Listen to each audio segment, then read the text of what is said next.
আসসালামু আলাইকুম। কেমন আছেন আপনারা? আশা করছি ভালো আছেন। আমিও আল্লাহর রহমতে আলহামদুলিল্লাহ ভালো আছি। রুটি আর নসিলা দিয়ে বানিয়ে নিন এই মজার নাস্তাটা। এই নাস্তাটা বানাতেও খুব বেশি সময় লাগে না।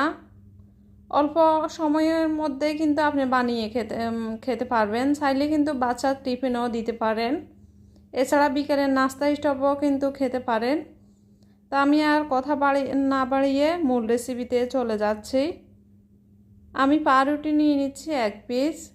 নিয়ে আমি সাইডগুলা ছুরির সাহায্যে পাউরুটির যে লাল সাইডটা ওটা ছুরির সাহায্যে কেটে আলাদা করে নিচ্ছি। পাশটাই আমি এভাবে করে ছুরি দিয়ে কেটে আলাদা করে নেব।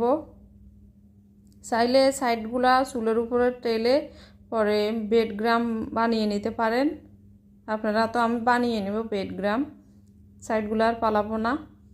এখন আমি পাউরুটিটা একটু বেলনি দিয়ে বেলে নিচ্ছি। পাউরুটিটা আমি একটু হাত দিয়ে আস্তে করে বেলে নিচ্ছি। আর আসলে পাউরুটিটা আমার বাসায় 1-2 দিন বাসায় ছিল, যার কারণে একটু শক্ত হয়ে গেছে। বেলুন দিয়ে বেলতে গেলে একটু ফেটে ফেটে যায়। তো আপনারা তাজা পাউরুটি নেবেন, এতে করে আর এরকম ফেটে যাবে না। এখন আমি নসিলাটা দিয়ে দিচ্ছি।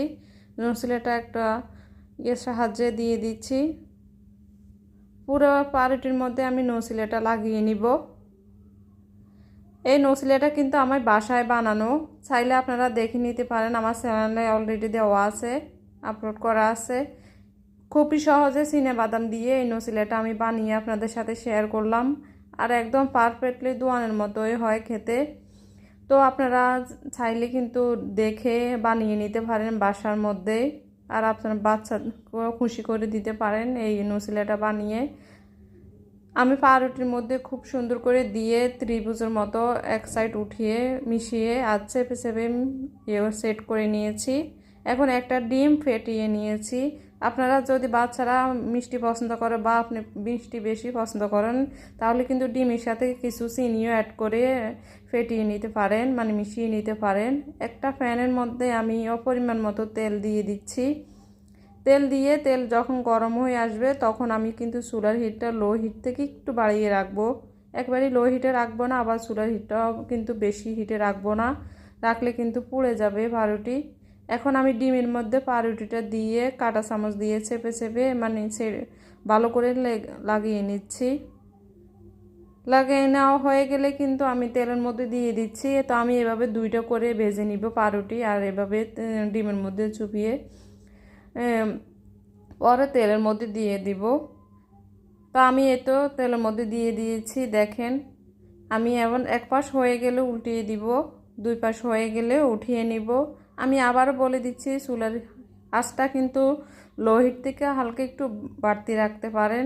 এর থেকে বেশি রাখবেন না, নাহলে কিন্তু উপর দিয়ে কালার চলে আসবে, পুড়ে যাবে আর ভিতরে কাঁচা থেকে যাবে।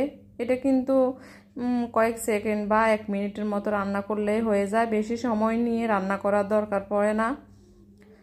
আর খেতেও কিন্তু অসাধারণ হয়। আপনি চাইলে কিন্তু মেহমান বসিয়েও কিন্তু এই নাস্তাটা রেডি করে দিতে পারেন, খুবই মজা করে খেয়ে নিবে। আমার নাস্তাটা কিন্তু বেজে নেওয়া হয়ে গেছে। এই যে আমি একইভাবেই সবগুলো নাস্তায় বেজে নিয়েছি। দেখেন কতটা লোভনীয় হয়েছে, খেতেও কিন্তু অসাধারণ হয়েছে। ভালো থাকবেন, সুস্থ থাকবেন, দেখা হবে নতুন কোনো রেসিপিতে।